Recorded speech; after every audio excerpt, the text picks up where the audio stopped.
क्या आपको पता है वॉरेन बफे की कंपनी बर्कशायर हाथवे को यूएसडी 168 मिलियन डॉलर का डिविडेंड मिला है। इंडियन रुपीस के हिसाब से 1252 करोड़ रुपए सिर्फ डिविडेंड में। आपको ये लग रहा होगा कि डिविडेंड क्या होता है। इस वीडियो के थ्रू मैं आपको बताऊंगा कि डिविडेंड्स क्या होता है। मैं हूं मोहित पुंजाल, directorsinvestment.com से। Through this video, I will tell you what are dividends. This video is only and only for educational purpose only. Dividend को समझाने के लिए सबसे पहले हम एक एग्जांपल लेते हैं। मान लीजिए आपने एक कपड़े की शॉप खोली है और कपड़े की शॉप में आपका काम ठीक चल पड़ा है और आप चाहते हैं कि मेरे को और पैसा चाहिए और मैं 5-6 सिटीज में अपनी शॉप खोलूंगा और सामान डालूंगा ताकि मेरे को और बिजनेस अच्छा आए, बट आपके पास पैसे नहीं है। आप 5-6 लोगों के पास गए और उनको बोला कि मुझे पैसा दीजिए। उन्होंने कहा हम आपको पैसा देते हैं और आप हमें बदले में क्या देंगे? तो आपने बोला कि मैं बदले में आपको उस शॉप का हिस्सेदार बना दूंगा। तो वो बने आपके शेयर होल्डर्स, वो आपके हिस्सेदार बन गए। आपने उनसे पैसा लिया और अलग अलग सिटीज में शॉप खोली और आपका काम चल पड़ा। एक टाइम आया, आपको लगा कि अब मेरे को और शॉप नहीं खोलनी है, पर जो मेरी एग्जिस्टिंग शॉप खुली हुई है उन पे मुझे अपना बिजनेस बढ़ाना है। तो आपने पैसा इकट्ठा करते रहे, प्रॉफिट कमाते रहे और अपना एग्जिस्टिंग शॉप्स में ही आपने ग्रो करते रहे। साल के बाद आपको 1 करोड़ रुपए का प्रॉफिट हुआ, जिसमें से आपने 50 लाख रुपए रख लिए बिजनेस को बढ़ाने के लिए। उसमें आपने माल डालना था, कपड़े खरीदने थे, शोरूम के अंदर सजावट करनी थी, तो आपने इस हिसाब से 50 लाख रुपए उसमें यूज किए। बाकी जो 50 लाख रुपए थे वो आपने अपने शेयर होल्डर्स को बांटे और खुद भी रखे। तो शेयर होल्डर्स कौन से थे? वो 7-8 लोग जिन्होंने आपको पैसा दिया था, वो शेयर होल्डर्स थे। और जो एग्जिस्टिंग आप हैं, आप भी तो उसके शेयर होल्डर है ना, तो आपने भी पैसा रखा ना। पैसा किस तरह से डिवाइड हुआ, ये एक बहुत बड़ा क्वेश्चन आता है। एज्यूमिंगली आपकी इन्वेस्टमेंट थी 10 लाख रुपए की, एक शेयर होल्डर था उसकी इन्वेस्टमेंट थी 1 लाख रुपए की, एक शेयर होल्डर था उसकी इन्वेस्टमेंट थी 2 लाख रुपए की, एक शेयर होल्डर था उसकी इन्वेस्टमेंट थी 5 लाख रुपए की। तो जिस हिसाब जिसके शेयर्स थे उस हिसाब से उसको पैसा मिला, उस हिसाब से उसका डिविडेंड बटा। और एक सिंपल एग्जांपल लेते हैं।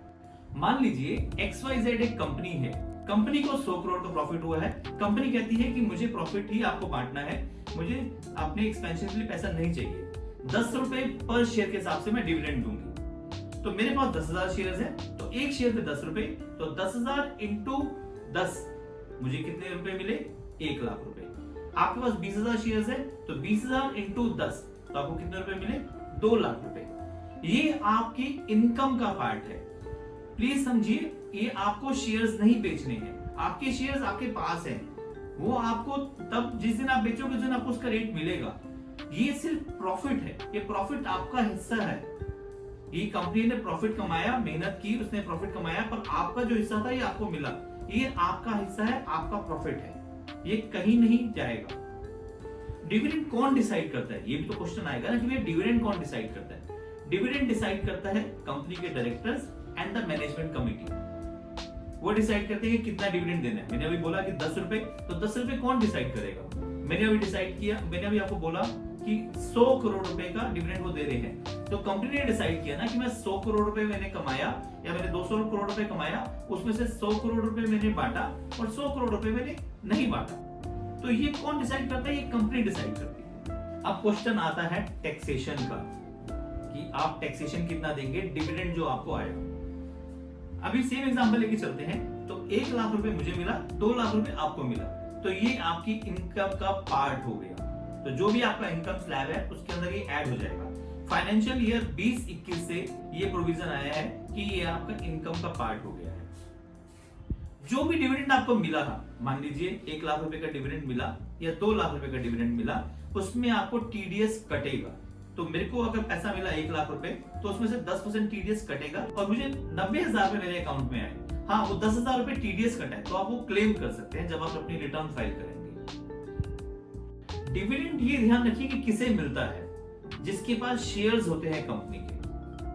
मान लीजिए आज कंपनी ने डिविडेंड डिक्लेयर किया और आप कल शेयर खरीदेंगे तो आपको डिविडेंड नहीं मिलेगा। डिविडेंड लेने के लिए आपको डिविडेंड डेट से पहले शेयर्स खरीदने पड़ेंगे। ये जरूरी नहीं है कि आपके पास 10 साल पुराने शेयर्स हैं तो ही आपको डिविडेंड मिलेगा। आप एक दिन पहले भी अगर आप शेयर्स खरीद लेते हैं, आपको अगले दिन डिविडेंड मिल जाएगा। अब लास्ट क्वेश्चन ये आता है कि डिविडेंड कंपनी देती क्यों है? वो सारा पैसा रखे ना, वो अपना एक्सपेंशन के लिए रखे, वो पैसा देती क्यों है इन्वेस्टर्स को, शेयर होल्डर्स को? वो इसलिए देती है ताकि वो शेयर्स की अट्रैक्शन बनी रहे। अगर डिविडेंड देगी तो आपको अट्रैक्शन आएगा ना शेयर्स का, ये समझिए ना। तो इसलिए डिविडेंड देना कंपनी का एक प्रोसेस है, so that they should attract investors to invest more into their shares. I hope मैं आपको समझा पाया हूं कि डिविडेंड क्या चीज है, और शेयर्स होल्डर्स को डिविडेंड मिलना एक शेयर होल्डर्स का राइट है। और अधिक जानकारी चाहते हैं तो प्लीज मेरी वेबसाइट पे विजिट कीजिए www.directorsinvestment.com। Please like and subscribe my YouTube channel.